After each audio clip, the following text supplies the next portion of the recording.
I'm live. Hello, my friends. There's a new breaking report that Tesla has fully, as in completely, stopped production of the old Model 3. Now they're producing only the new version. This has happened at Gigafactory Shanghai. Apparently, they've just stopped completely. New version is on its way. At the same time, Tesla just reduced prices, by the way, in Highland. I've kind of put it all together here. So I'm going to read some of this because I can't remember all of it. There's so many changes to the new Model 3. I mean, it's almost a new car. Might as well be a new car. It's so different. So what else do we know? Well, for one, I know I'm not going to be ordering the old version. I mean, if you're in the market right now, I say wait. It's just so much better, this new version. Yeah, Tesla was saying they're going to cut costs. How are they going to cut costs? Well, I'm going to explain how they're going to do that. But at the same time, it's still a much, much better vehicle for a range of different reasons. Let's have a look at some of those reasons. But first, China. They're saying they've stopped production. They say that in just this month, so what are we at? 15th of August, apparently Tesla's still are going to be able to produce 7,000 new Model 3 Highlands in the next 2 weeks from China. So clearly they've just stopped production of the old version.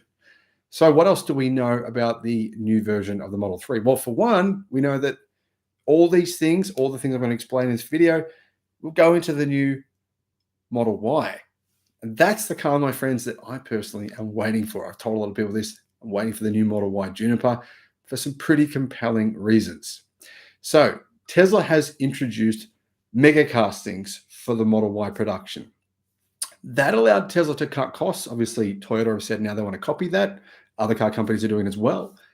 The mega castings, they eliminate the need to bond and weld hundreds of body parts together, cutting down costs on the manufacturing line. But Tesla have done a lot of other things to cut costs as well, whilst really bringing some pretty big improvements. Now, guys, I'm going to check out all your questions at the end of the video.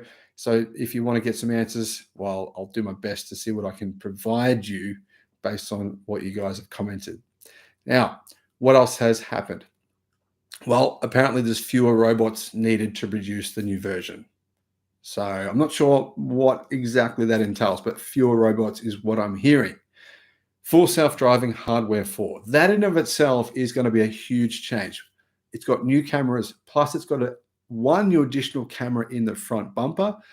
There's also, of course, we all know, the redesign of the body. There's a new 69 kilowatt hour battery pack. There's gigacastings, LMFP or M3P battery, improved interior, new wheels, matrix LED headlights, ambient lighting, new ventilated seats, flat bottom steering wheel. I know you've all been holding out for that flat bottom steering wheel. Nah, seriously, I don't care about that either. But anyhow, fewer buttons, apparently, but buttons you can actually press. And it's got some other improvements. Now, there's pretty good evidence that CATL will supply Tesla with its latest technology. That means replacing the current lithium iron phosphate cells that are in the Tesla Model Y and the Model 3. Now, these changes, of course, are not going to come for the Model Y yet. They're not replacing the battery pack in the Model Y. I'm just referring here to the Model 3 changes. So the Model 3 rear-wheel drive base model will get M3P cells that I've talked about on the channel a lot of times. Now, the name gives away the chemistry. The chemistry consists of 3 metal elements. So those are, well, phosphorus, but the 3 metals are manganese, zinc, and aluminium. Now, of course, it has lithium as well. Now, the improved chemistry is enough to increase the energy density in the battery capacity to around 66 kilowatt hours usable. That represents approximately a 10% improvement over current LFP battery packs of the Model 3 rear-wheel drive, which have a 60 kilowatt hour capacity. So what exactly does that mean for the new battery range? What will the new range actually be? Well, I'm going to kind of give you a guess on what I think it'll be, but this makes me speculate. I think it'll be around 300 miles or 480 kilometers, maybe 500. Pretty close. So it'll be a bit of an increase in range, possibly even more than that. But I'm trying to be conservative here. Let's go with a real world range, 500 kilometers for the base model, Model 3. I think that's a pretty good range. at that price point. So we already know that Tesla will transition to something else. Another big change that almost no one is talking about, which is kind of strange.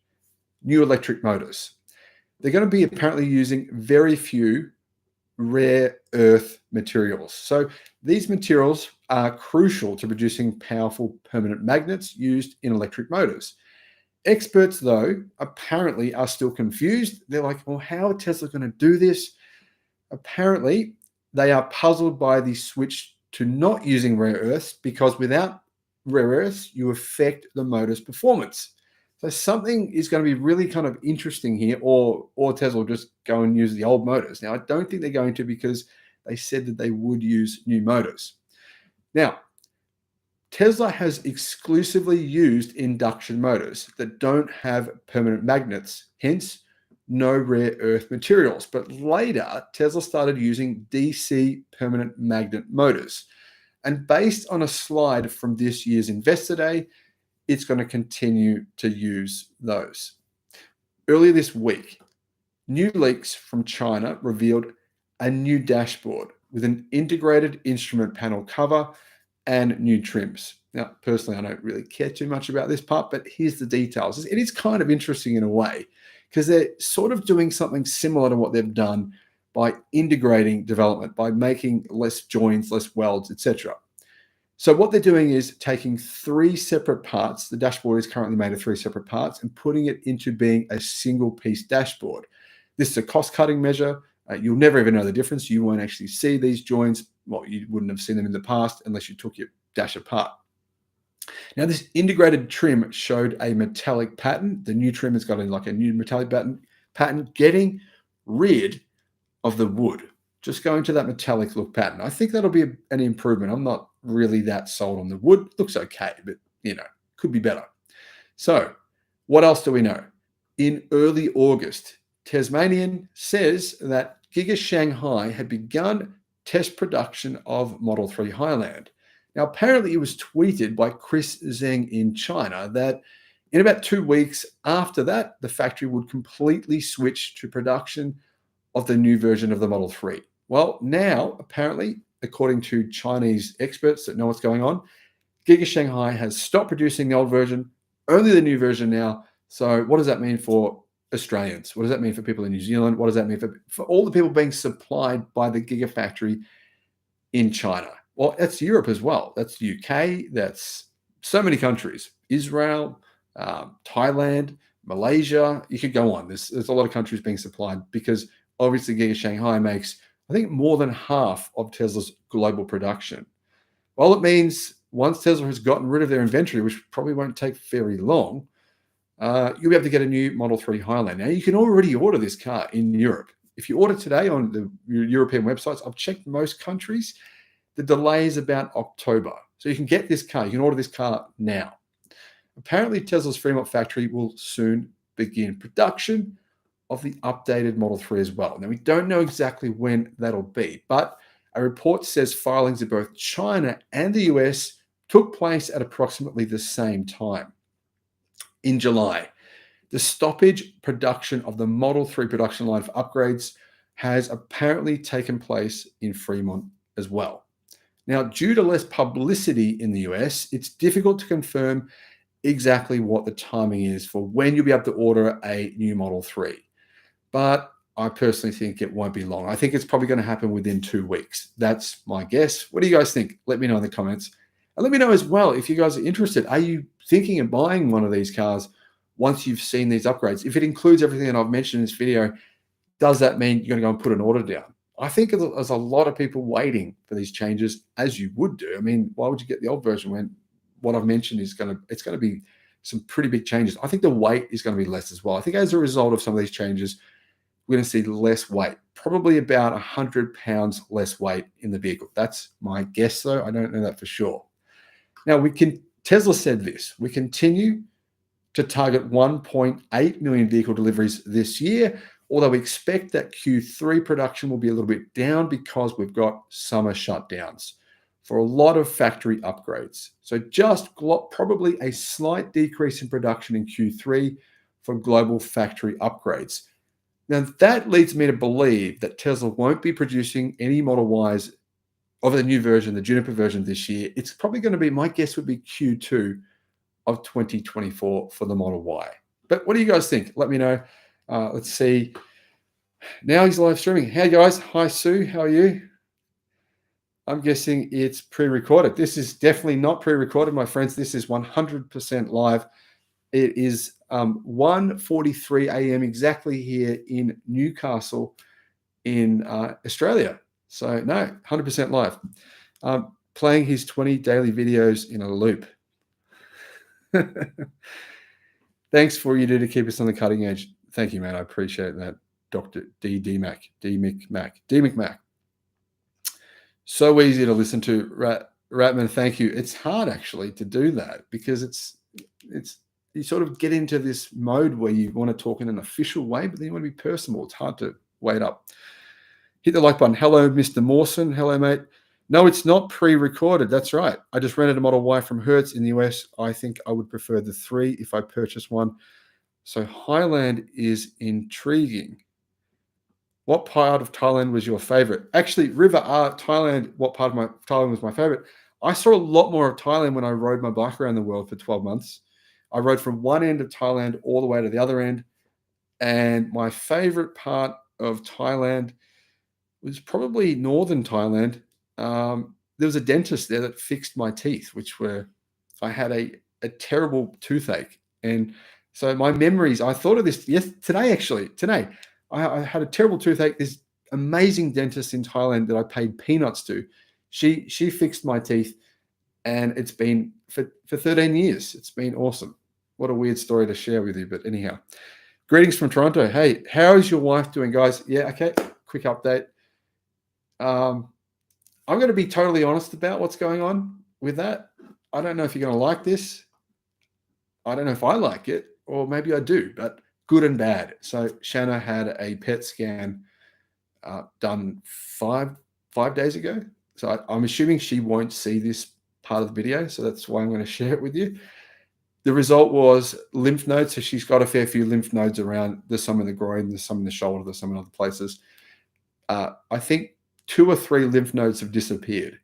So they're not showing up as being cancerous anymore. So that's really good. Now, in the scan, obviously it's colorectal cancer. In the scan, they didn't want to tell her how much it has changed. So I don't actually know. But I suspect they didn't want to do that because it might have gotten a bit worse. So that's what I'm guessing. So they said to her, well, the scans from Thailand, they're going to be different. We can't compare them because it's from another country. So let's just keep this as a baseline. And yeah, we'll, when we get another scan in a month, we'll compare to that scan. So that's why I suspect that maybe it's a little worse. And I think she does too. But at least the lymph nodes have gotten better. Well, some of them. The ones in the groin, those are very hard to get rid of. That's why they call it terminal cancer, because it's one of the reasons, because when they're in your groin, very little blood flow goes to that area. So it's extremely difficult. So anyhow, based on you guys supporting us on GoFundMe with the campaign, we've been able to invest a lot of money. So I bought her an ice bath, red light therapy, lots of things. So she's doing lots of stuff, exercising a lot, doing lots of oxygen therapy, diet, just focusing on trying to relax and not stress and get better. So that's the update. Sorry, that took a bit longer than I had planned. Waiting for the new model, rented a Model 3, was tremendous. Yeah, me, absolutely. I've been trying to tell people, just wait for the new model, even though this is like, I want Tesla to succeed as a company. So I don't want people to stop buying their cars. But at the same time, I'm telling people, wait for the new model. It's going to be a lot better.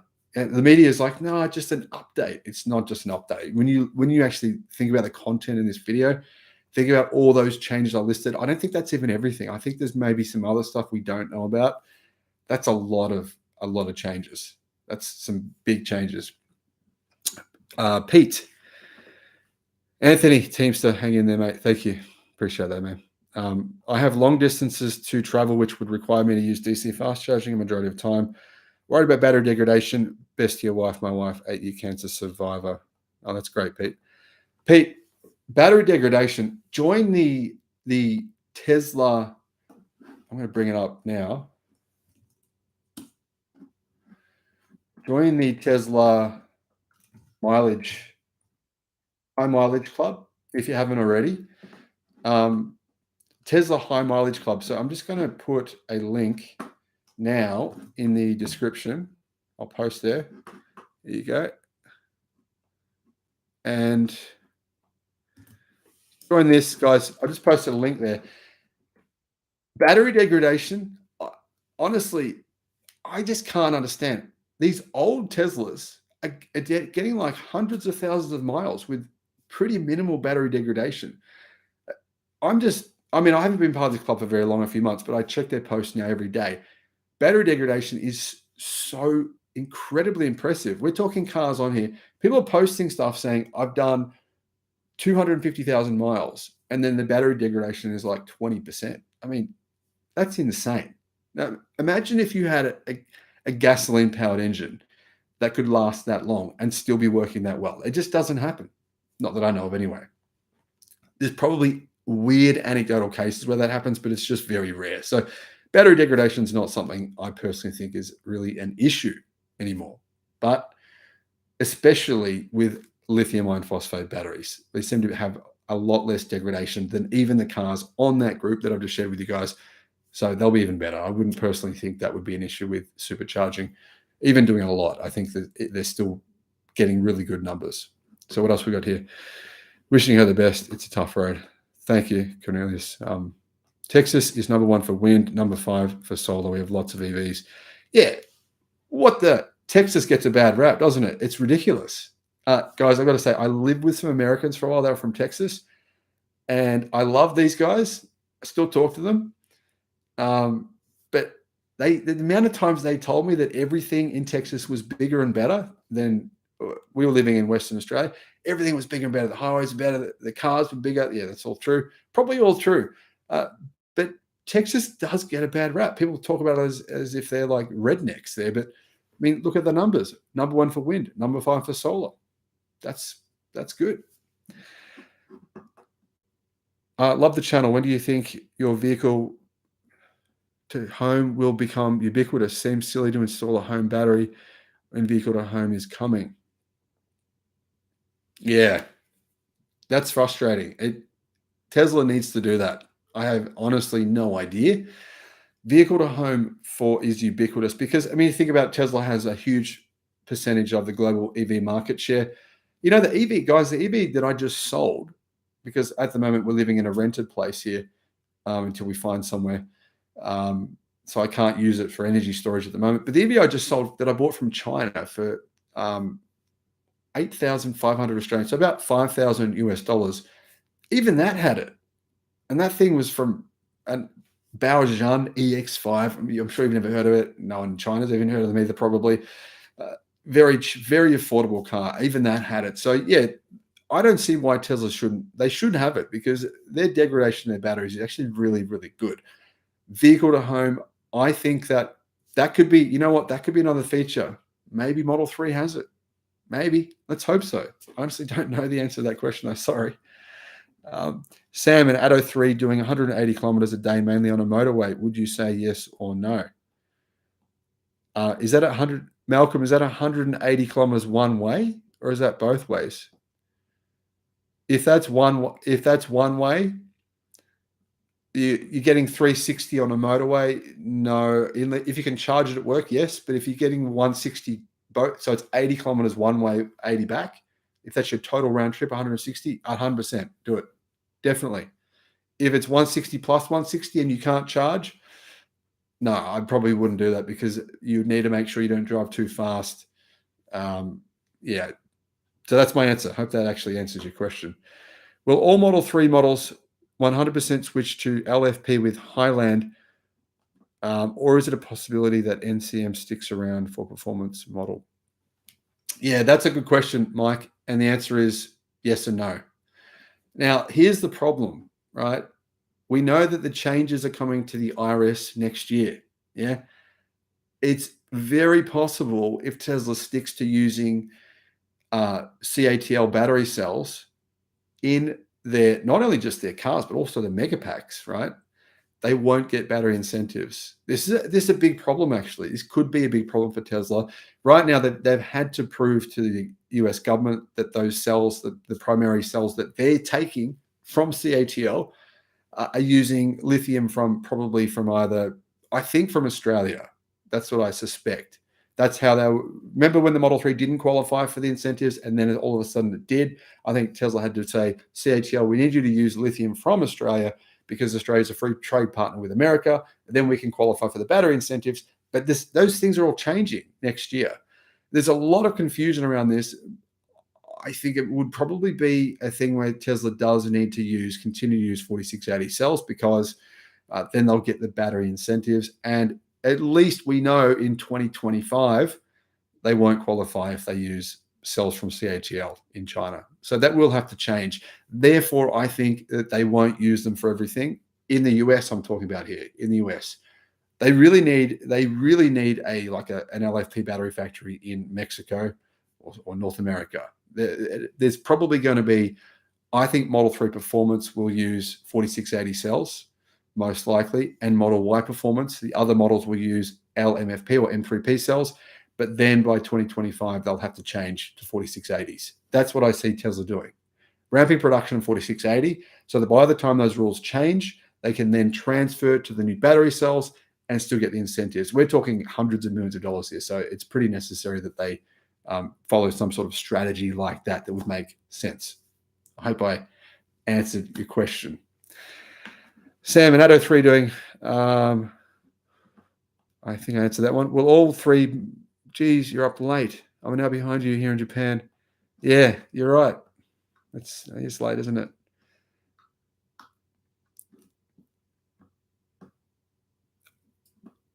I ride electric unicycles with lithium batteries. What kills batteries most is leaving them fully charged and not using them, or leaving them flat without charging it. If you keep the battery cycling constantly, the degradation doesn't seem to be an issue. Yeah, Ratman Murray, that's true. I've got electric skateboards, electric bikes, and lots of electric powered things. They're great, but they're a little bit different to an EV as well because they don't have the same BMS battery management systems. So I think you're right with some different electric products. Cars, depends on the battery chemistry, depends on the car, the brand, the battery management system from that particular brand. There's a fair few variables. Obviously, if you had a Nissan Leaf, your experience would be different to, say, having a Tesla, for example. I talked about EVs in Florida, in rural areas, and no one wants one. Yeah, you know what? You know what happens? About that comment, there's a lot of people like that, even in Australia, right? Volvo X30, I'll get to that question in 1 second. So this is what I did recently, right? I said to someone, what do you think of electric mowers, mowing your grass, right? And they said, are they a thing? And I said, well, go to your hardware store. You go to the hardware store now, there's only one version of gasoline petrol-powered mower. Now, everything else is like 19 versions of electric mowers. So, mate, in Florida, that's what will happen in the market. And if they don't want one, well, they're going to walk into a dealer and they're going to go, well, everything's electric. Which one do I pick? And that's what will happen. Because Florida doesn't dictate the car market worldwide.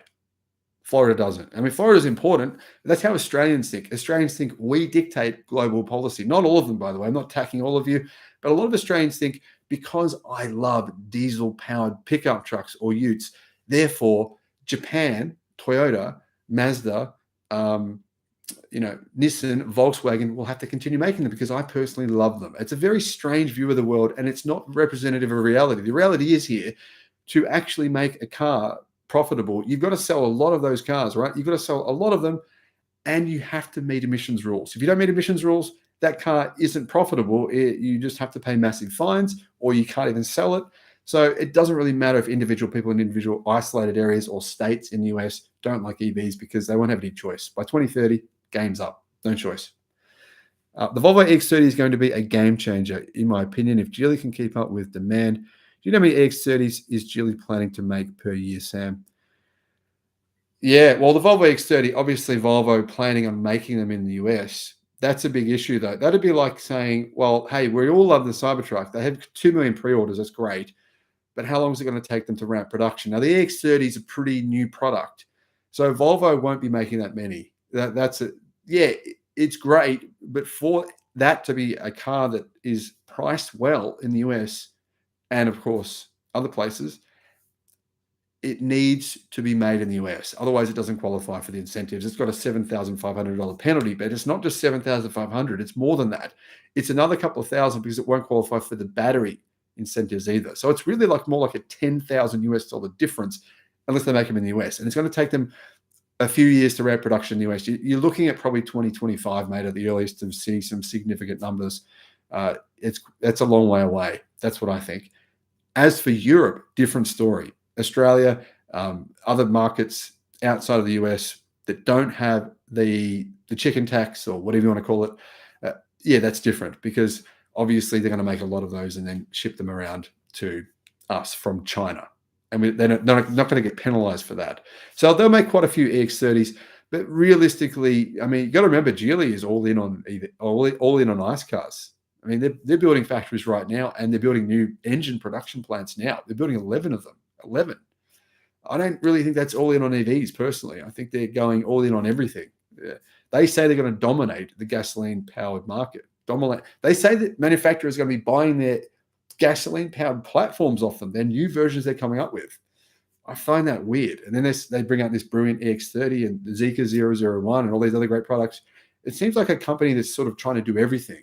And Geely as well, they're bought into all these different car companies, percentages of them. They own a percentage of Mercedes. They own a percentage of, I don't know. I don't really fully understand what's going on there. If anyone does, you can sum it up. Well, you're a very smart person. Please let me know what their thinking is. First live session, Pontus 8. No, my friend, I've done quite a few live videos, not ones this long, but I've done quite a few live videos. So you can, I think you might be able to Google Electric Viking live and you can see my other live videos.